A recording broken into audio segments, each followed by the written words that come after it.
Hey YouTube, so I went to Rausch Creek with Off-Road Consulting to do a blue guided ride, and obviously you have to take green rides to get around. So please like and subscribe, that helps a lot. So anyway, so you saw in the last video a parking lot basically, and now I'm going to show you the trail ride. So this is us on the blue guided ride, and we are on the northeast side of the park, which I think has like a little extra surcharge. I think maybe it's like $5 extra or something.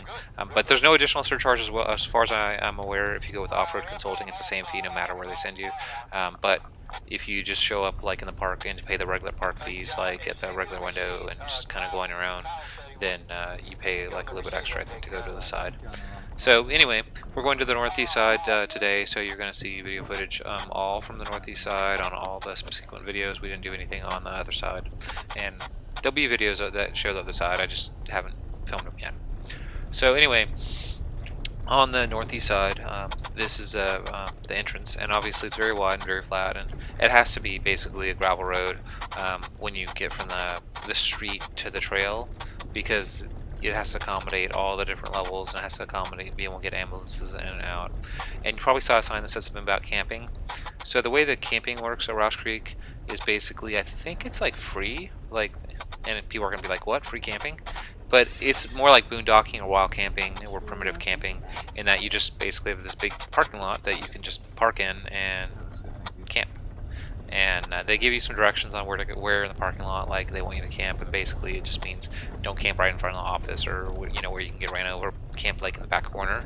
So they let you camp in the corner, whatever.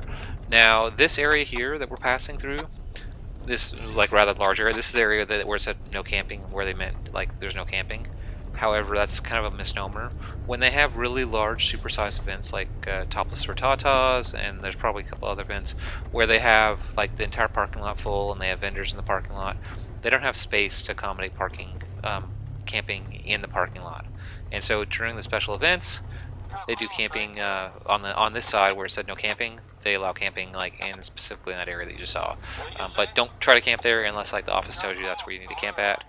But during certain events, like that's a camping area.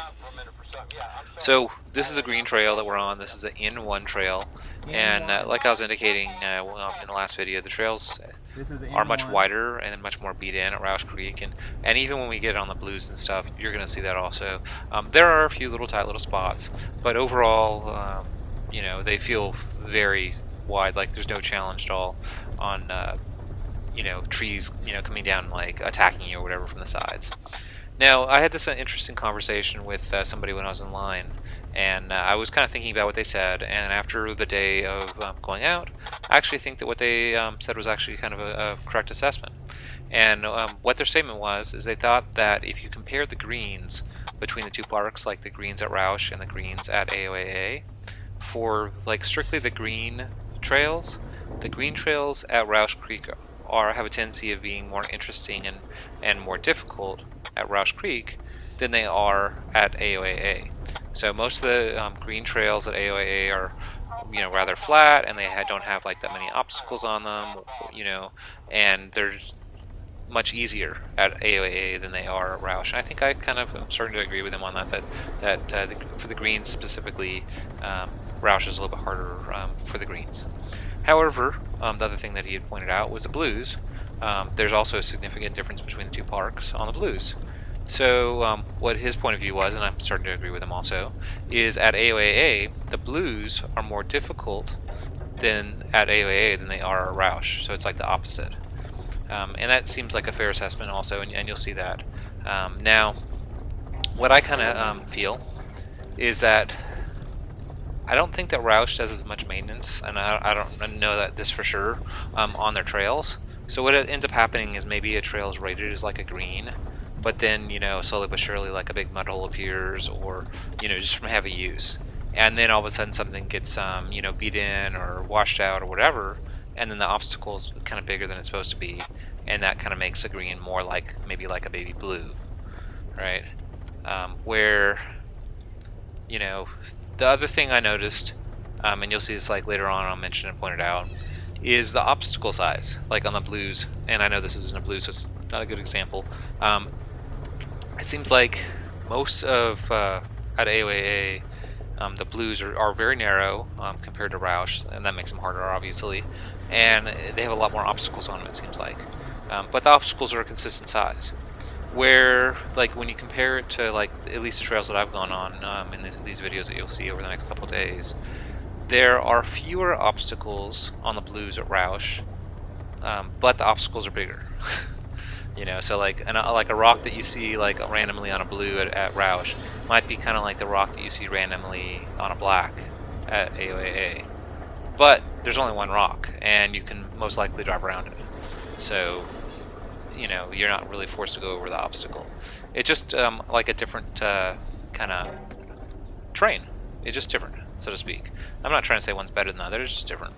Now, you'll notice that on the screen that we have been on so far, you'll notice that there was a couple water obstacles that we went through, and there's areas at AOA that have water, but you don't see it as often. So we are on the northern side of the park, obviously, the northeastern side. The N1 trail is on the far west part of that part of the property. And we are on the upper northern area right now, still kind of getting into the park.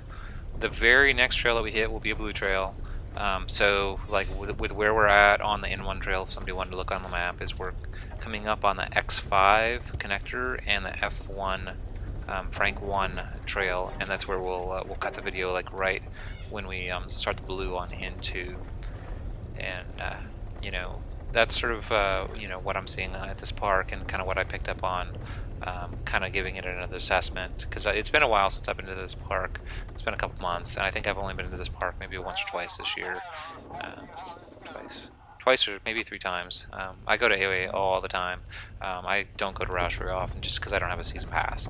So this is the start of the N2 trail, and this is a blue trail, and so that will be the next video, will be the N2 trail. Please like and subscribe. Thanks. Right up here. Yeah, fun.